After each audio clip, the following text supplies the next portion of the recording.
उदाहरण या ठिकाणी आता आलेलं आहे, कथा आलेली आहे, अत्यंत सुंदर कथा आहे. ऐका. कान्यकुब्ज देशामध्ये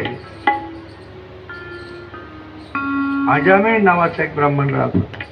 ऐकलेली कथा आहे पण अजामेळाची. आता आपण विचारू तुम्हाला, तुम्ही अनेक वक्त्यांच्या मुखातून ऐकलेलं आहे. अजामेळ कसा होता?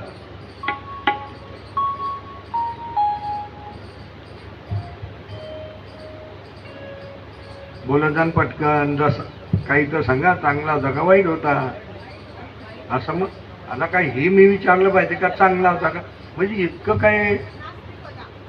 नास्तिक होता, वाईट होता, वाईट मध्ये आलंच ते, वाईट होता, हा पापी होता. बरोबर आहे, हे तुम्ही ऐकलं आहे, ऐकलंय ना? मग जे ऐकलं आहे त्याच्या विरोधात मी तुम्हाला आता सांगतोय आज. कारण हे तुम्ही ऐकलंय, हे खोटं नाही, हे खरं आहे. तुम्ही जे उत्तर दिलं ते खरं आहे. पण आता जे तुम्ही उत्तर मला आता सध्या दिलं ते खोटं आहे.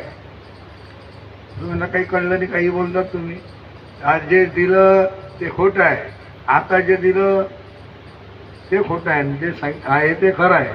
काय समजत ते काहीतरी बोलताय महाराज तुम्ही. ऐका जरा. अजामेळ कसा होता असं विचारलं तर तुम्ही सांगितलं पापी होता, नास्तिक होता, वाईट होता. मग हे खोटं नाही, हे खरं आहे. पण श्रीमद भागवत आता काय सांगतं ते ऐका.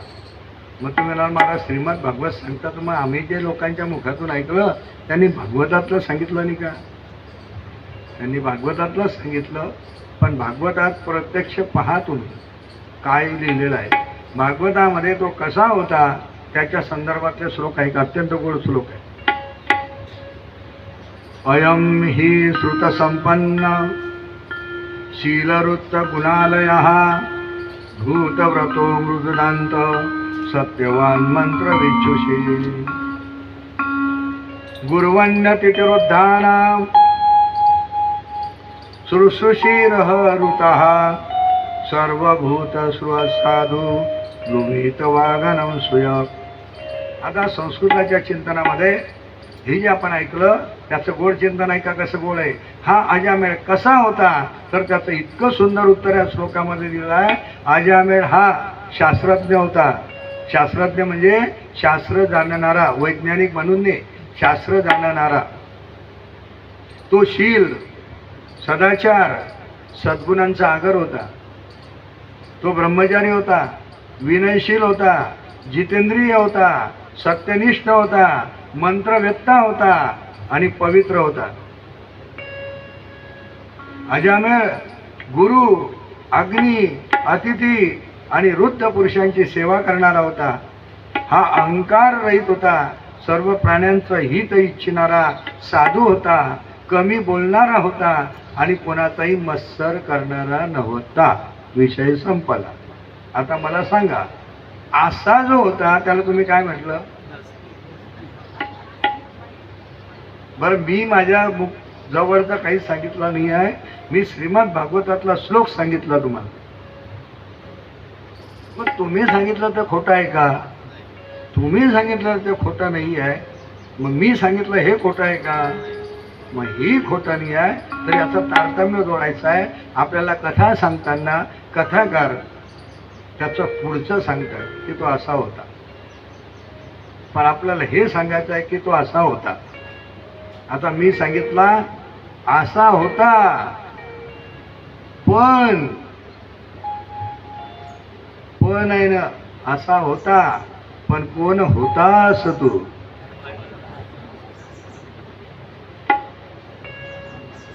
हा वा. पण आता तो असा कसा झाला? मग असा नास्तिक, पापी, वाईट वागणारा असा का झाला? तर ते का झाल्यासाठी कथा आहे. कथा त्याच्यासाठी आहे. ऐका आता. कान्यकुब्ज देशामध्ये असलेला जो अजामेळ होता ना, एके दिवशी आपल्या वडिलांनी त्याला आज्ञा केली की पूजे करता जा आणि रानामधून समिधा, दर्भ, फुलं वगैरे घेऊन ये. आता पित्याची आज्ञा शिरसावंद त्याने मानली आणि वनामध्ये गेला समिधा, दर्भ, फुलं आणण्याकरता. आणि त्या ठिकाणी एक शूद्र मनुष्य मद्यानं धुंद झालेला होता, मद्यपान केलेलं होतं आणि एका स्त्री बरोबर यथेच्छ विहार करत होता, क्रीडा करत होता. लक्षात घ्या, सूक्ष्मचिंतन आहे, सूक्ष्मचिंतन आहे. मद्य पिलेला एक शूद्र मनुष्य एका स्त्रीच्या बरोबर यथेच्छ विहार करताना फक्त याने काय केलं, पाहिलं.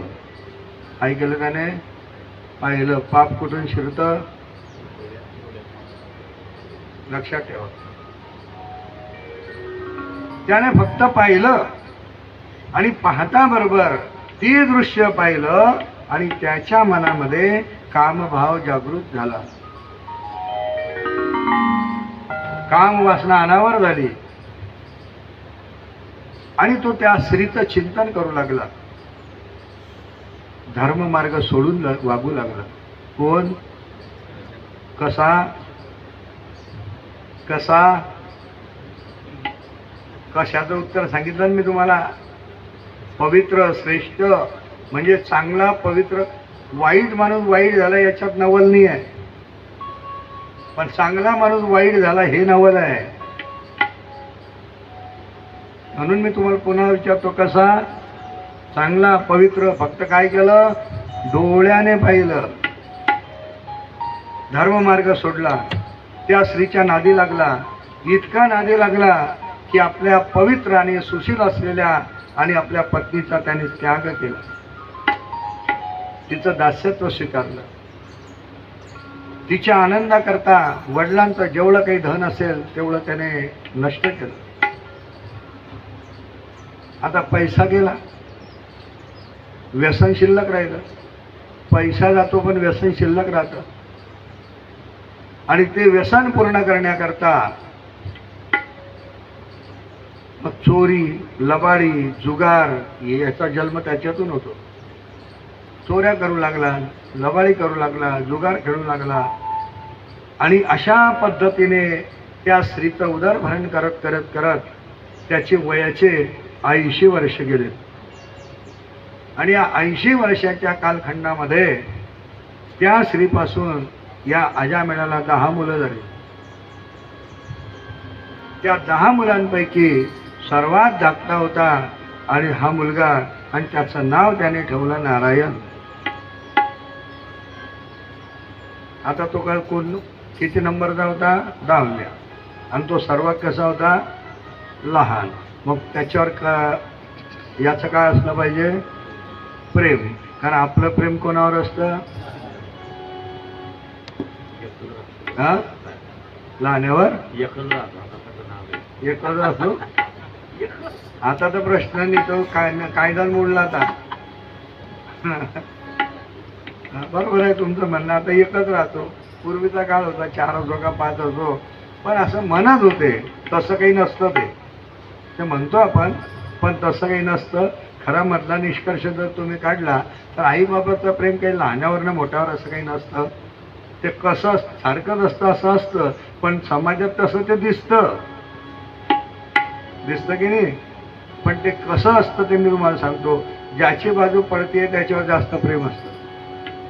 पडती बाजू असले की तो कसाही असू द्या, तो तिला लाथ मारणारा असला तरी त्याच्यावर प्रेम करतो. आता याचं कसं होईल, याचं चांगलं आहे पण याचं कसं होईल, नाही का. आता लहान मुलगा होता नारायण, त्याच्यावर विशेष प्रेम. एकदा विलक्षण आजारी पडला, मरणोन्मुख झाला, सर्व शुद्ध नाहीशी झाले आणि अंतकाळाच्या वेळेला मरण काळ जसा जवळ आला तसा त्याच्या मुखातून, त्याचा लहान मुलगा होता नारायण, आणि त्याला तो हात मारतोय, नारायणा नारायणा, हे नारायणा नारायणा, अशा प्रकारे बोलतोय.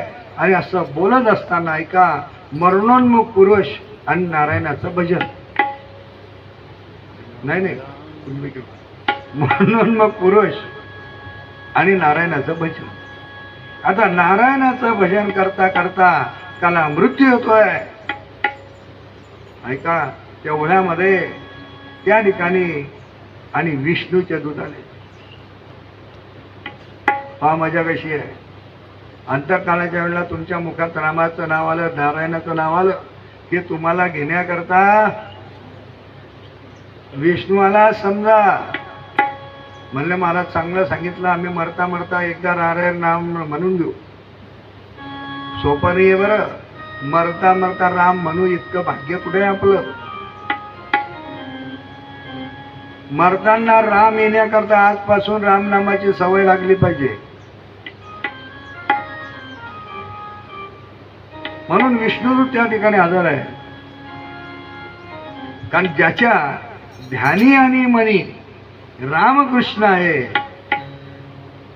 त्याला भगवान परमात्म्याच्या विष्णूचं वैकुंठ धाम प्राप्त होतं.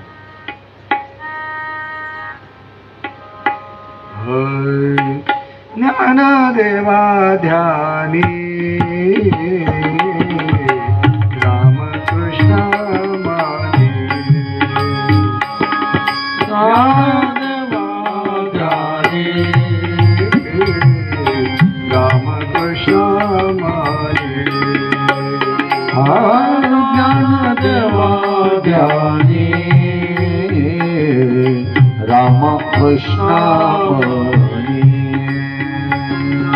ज्ञानदेवा ध्यानी रामकृष्ण मानी, वैकुंठ भुवनी घर केले, वैकुंठ भुवनी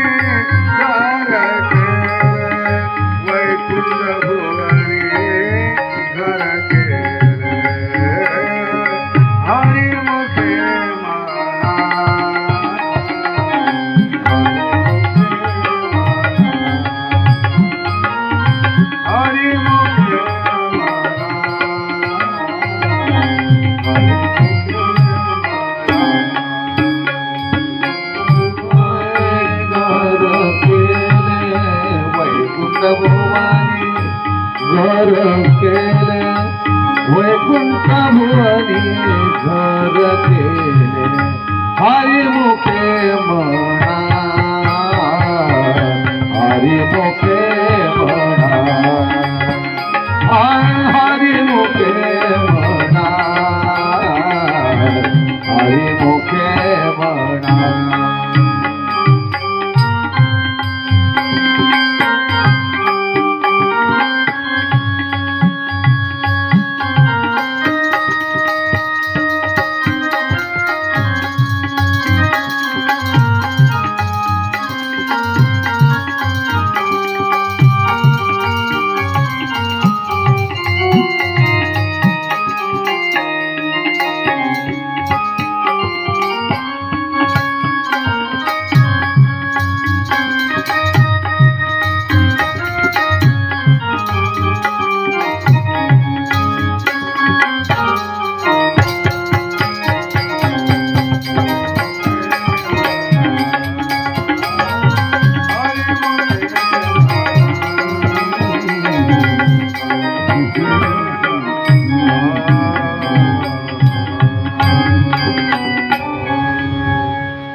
विष्णूचे दूत त्याला घेण्याकरता त्या ठिकाणी हजर.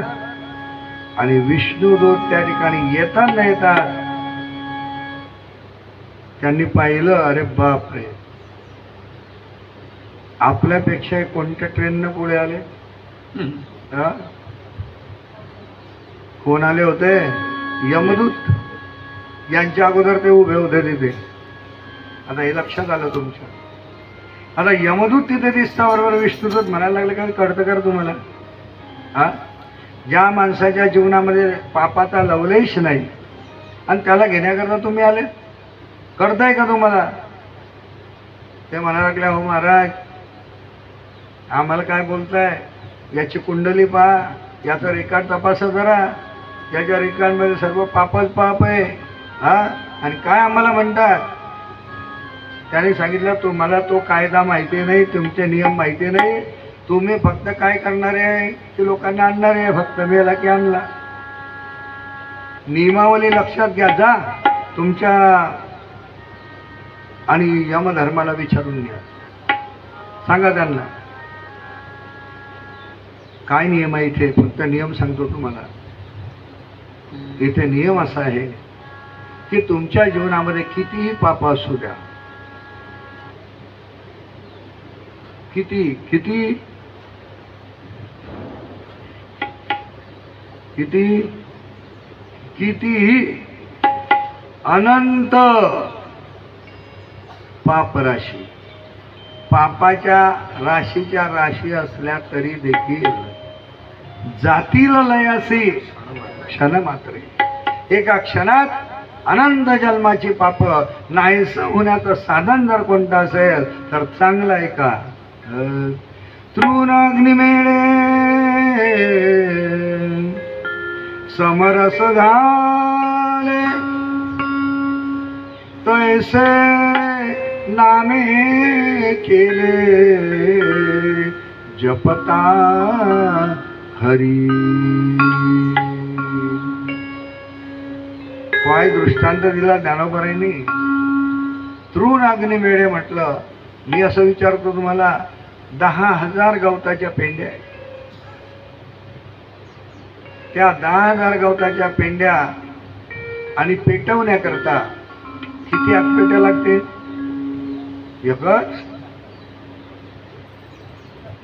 एकच काळी. बापरे,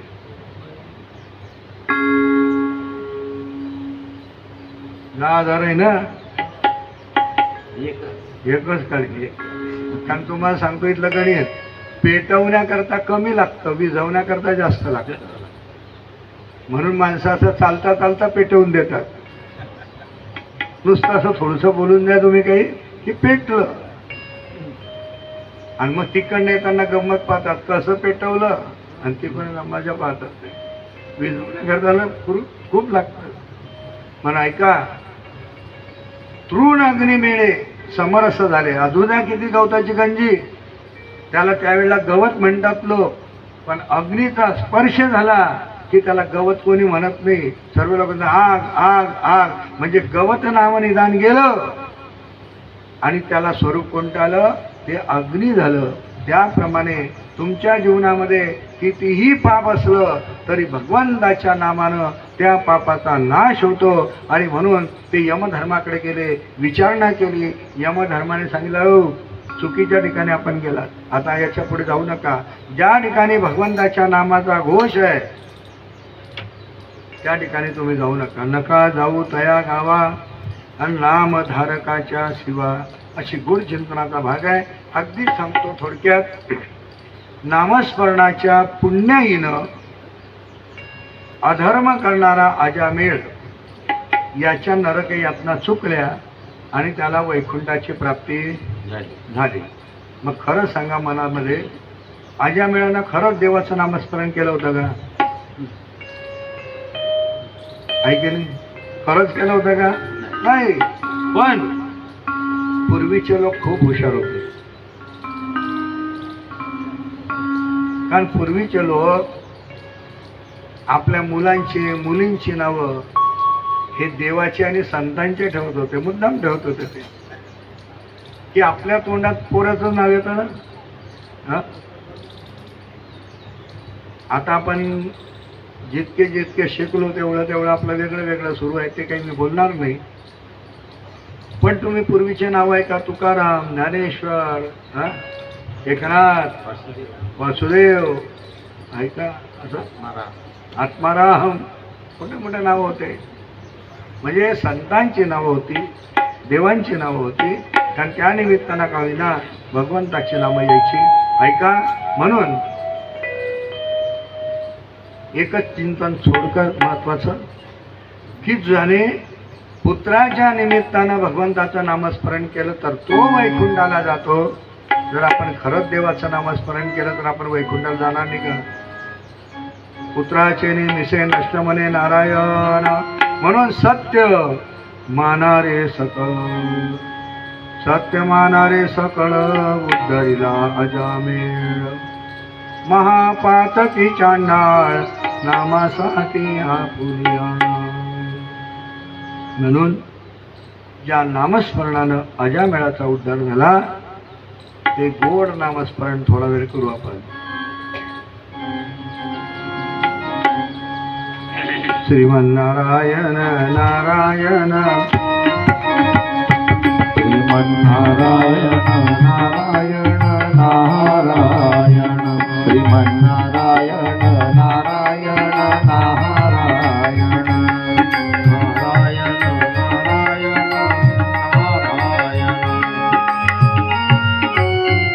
श्रीमन्नारायण नारायण नारायण,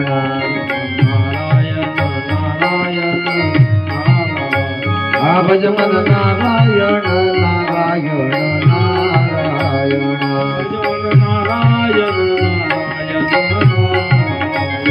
भज मन नारायण नारायण नारायण,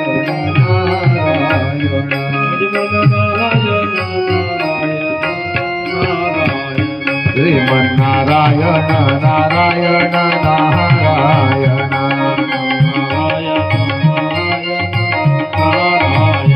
श्रीमन्नारायण नारायण नारायण,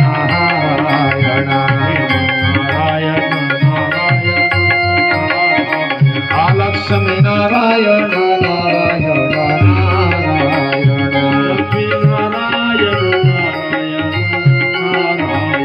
लक्ष्मी नारायण नारायण नारायण, लक्ष्मी नारायण नारायण,